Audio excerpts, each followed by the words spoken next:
सरस विक्री प्रदर्शनात ग्रामीण महिलांच्या उत्पादनांची विक्रमी कामगिरी. ग्रामीण भागातील महिलांनी उत्पादित केलेल्या वस्तूंना हक्काची बाजारपेठ उपलब्ध करून देण्यासाठी आयोजित करण्यात आलेल्या जिल्हास्तरीय सरस व मिनी सरस विक्री प्रदर्शनाला नागरिकांचा उत्स्फूर्त प्रतिसाद मिळत 51.17 लाख रुपयांची विक्रमी विक्री झाली. जिल्हास्तरीय सरस व मिनी सरस विक्री प्रदर्शनात उत्तम कामगिरी करणाऱ्या बचत गटातील महिलांचा सन्मान काल बीजे हायस्कूल ठाणे इथे करण्यात आला. मुख्य कार्यकारी अधिकारी रणजित यादव यांच्या मार्गदर्शनाखाली जिल्हा ग्रामीण विकास यंत्रणा ठाणे आणि महाराष्ट्र राज्य ग्रामीण जीवनोन्नती अभियान MSRLM यांच्या संयुक्त विद्यमाने वज्रेश्वरी महोत्सवांतर्गत हे प्रदर्शन दिनांक 10 ते 14 मार्च 2026 दरम्यान यशवंतराव चव्हाण मैदान, मॅक्सी ग्राउंड, कर्णिक रोड, कल्याण येथे आयोजित करण्यात आले होते. या प्रदर्शनामध्ये स्वयंसहाय्यता समूहातील महिलांनी तयार केलेल्या विविध खाद्यपदार्थ, हस्तकला वस्तू, वस्त्रनिर्मिती उत्पादने आणि घरगुती वापराच्या वस्तूंचे एकूण 100 स्टॉल्स उभारण्यात आले होते. यामध्ये 10 खाद्यपदार्थांचे स्टॉल्स तसेच 90 हस्तकला, कपडे व घरगुती वस्तूंचे स्टॉल्स समाविष्ट होते. या प्रदर्शनात 210हून अधिक महिलांनी सहभाग नोंदवला. या प्रदर्शनास कल्याण, ठाणे तसेच इतर जिल्ह्यांमधील सुमारे 12,000 नागरिकांनी भेट दिली. नागरिकांनी मोठ्या प्रमाणावर खरेदी करत महिलांच्या उत्पादनांना भरभरून प्रतिसाद दिला.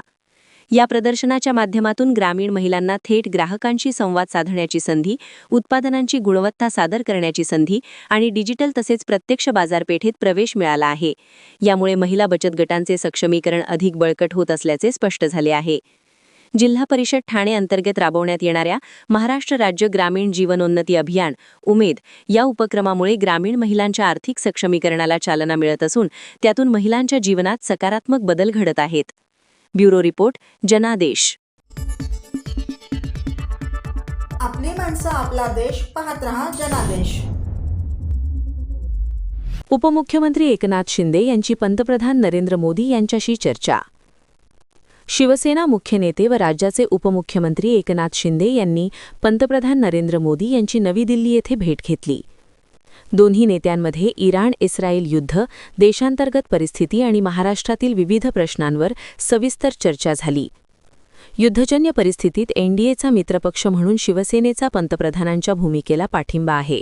आम्ही देशासोबत आहोत, असे आश्वासन उपमुख्यमंत्री शिंदे यांनी पंतप्रधान नरेंद्र मोदी यांना दिले. या भेटीनंतर उपमुख्यमंत्री शिंदे यांनी माध्यमांशी संवाद साधला. आखाती देशांमधील युद्धजन्य परिस्थितीत भारतात खोटा प्रचार करून राजकारण करणं हे अत्यंत दुर्दैवी आणि देशविरोधी आहे. पाकिस्तानमध्ये हेडलाईन्स होण्यासाठी काहीजण बोलतात. बाळासाहेबांसाठी देश प्रथम आणि नंतर राजकारण असायचे. आज बाळासाहेबांचेच विचार घेऊन आम्ही पुढे चाललोय, असे उपमुख्यमंत्री शिंदे म्हणाले. युद्धामुळे कुवेत, दुबई, मस्कत या ठिकाणी अडकलेल्या महाराष्ट्रातील नागरिकांना पुन्हा मुंबई, पुणे येथे सुखरूप आणल्याची माहिती त्यांनी पंतप्रधान नरेंद्र मोदी यांना दिली. कोविडपासून पंतप्रधान नरेंद्र मोदी यांनी आखाती देशांसोबत निर्माण झालेल्या चांगल्या संबंधांमुळे होर्मुझच्या सामुद्रधुनीतून भारताची तेल वाहून नेणारी 2 जहाजे सुखरूप मायदेशी आली. त्याबद्दल उपमुख्यमंत्री शिंदे यांनी पंतप्रधानांचे या बैठकीत आभार मानले. राज्यातील विकास कामे आणि विविध प्रश्नांवर पंतप्रधानांसोबत चर्चा झाल्याची उपमुख्यमंत्री शिंदे यांनी यावेळी माहिती दिली. ब्युरो रिपोर्ट, जनादेश. आपली माणसं, आपला देश, पाहत रहा जनादेश. सर्व नागरिकांना आवाहन करण्यात येत आहे की सध्या डासांमार्फत पसरणाऱ्या डेंग्यू या आजाराचा प्रसार रोखण्यासाठी प्रत्येकाने पुढीलप्रमाणे कार्यवाही करावी. डेंग्यू आजार एडिस इजिप्टी हा डास चावल्याने होतो. या डासांची पैदास साचलेल्या किंवा साचवलेल्या स्वच्छ पाण्यामध्ये होते. 8 दिवसांपेक्षा जास्त दिवस पाणी उघडे व साचून राहिल्यास त्यात डास अंडी घालतात. अंड्यांच्या अळ्या तयार होऊन पुढे डास तयार होतात. यासाठी आपल्या घरातील पाणीसाठे, उदाहरणार्थ बॅरल्स, पिंपे, टाक्या, हौद, रांजणे इत्यादी दर आठवड्याला रिकामे करून घासून पुसून कोरडे करून पुन्हा भरावे. एक दिवस कोरडा दिवस म्हणून पाळावा. पाणी साठ्यांना घट्ट झाकणे बसवावीत किंवा जुनी साडी, चादर, धोतर यांनी बांधून झाकून ठेवावीत, म्हणजे डास त्यात जाऊन अंडी घालणार नाहीत. घराच्या गच्चीवर, आजूबाजूला, अंगणात कोठेही पाणी साचू देऊ नये. भंगार सामान उघड्यावर टाकू नये. उदाहरणार्थ टायर्स, प्लास्टिक सामान, कुंड्या, टाकाऊ वस्तू इत्यादी. अशा सामानात पावसाचे पाणी साठून त्यात डेंग्यूच्या डासांची पैदास होते. घरातील कूलर्स, फ्रीजच्या पाठीमागील ट्रे हे देखील वेळोवेळी कोरडे करावेत. लक्षात ठेवा, नुसत्या फवारणीने डास घनता कमी होत नाही, तर त्यासाठी डास पैदास ठिकाणे नष्ट करणे ही आपल्या सर्वांची जबाबदारी आहे. कोणताही ताप अंगावर न काढता जवळच्या शासकीय रुग्णालयात मोफत औषधोपचार घ्या. अशा प्रकारे नागरिकांनी सहकार्य केल्यास डेंग्यूचा प्रसार रोखणे सहज शक्य आहे.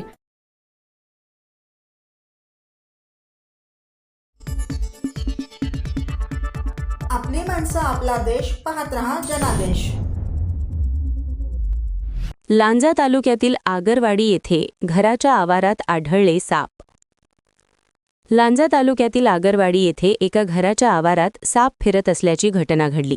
याच आवारात लहान मुले क्रिकेट तसेच इतर खेळ खेळत असताना मुलांच्या निदर्शनात ही बाब लक्षात आली. त्वरित नागरिकांनी जवळच्या सर्पमित्रांना संपर्क केला. क्षणाचाही विलंब न करता सर्पमित्र धावून आले. त्यांनी त्यांचे कौशल्य पणाला लावून एक नाग जातीचा आणि 2 धामण जातीचे साप बंदिस्त करून त्यांना दूरवर जंगल भागात सोडले.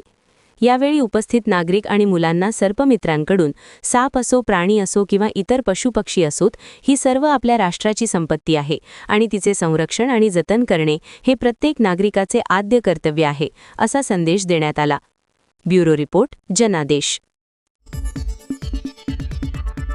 आपली माणसं, आपला देश, पाहत रहा जनादेश. रत्नागिरीतील क्रिकेटरत्न सिद्धांत अढटराव यांच्या विवाहप्रसंगी कर्णधार सूर्यकुमार यादव यांची सपत्नीक उपस्थिती. रत्नागिरी जिल्ह्यातील आणि लांजा तालुक्यातील कोर्ले गावात मुंबई रणजी ट्रॉफी आणि विविध क्रिकेट क्लबच्या माध्यमातून प्रसिद्धी पावलेले सिद्धांत अढटराव यांचा विवाह सोहळा पार पडला. सिद्धांत अढटराव हे उत्कृष्ट यष्टिरक्षक तसेच फलंदाज आहेत. अढतराव यांनी नुकत्याच पार पडलेल्या ICC T20 विश्वचषकात भारताने विजय संपादन केल्यानंतर त्यांचे मुंबई रणजीतील जवळचे सहकारी आणि मित्र यशस्वी कप्तान सूर्यकुमार यादव यांची भेट घेऊन जल्लोष साजरा करत त्यांना शुभेच्छा दिल्या होत्या. सिद्धांत यांच्या विवाह सोहळ्याला देखील कप्तान सूर्यकुमार यादव सपत्नीक उपस्थित होते. तसेच क्रिकेटची पंढारी म्हणून ज्यांना ओळखले जाते ते सर्व भारतीयांचे लाडके श्री दिलीप वेंगसरकर, श्री सिंधू, श्री चंद्रकांत पंडितही सिद्धांत अढटराव यांच्या विवाहप्रसंगी उपस्थित होते. या सर्व उपस्थितांनी सिद्धांत अढटराव यांना त्यांच्या पुढील सांसारिक जीवनासाठी शुभेच्छा दिल्या. ब्युरो रिपोर्ट, जनादेश.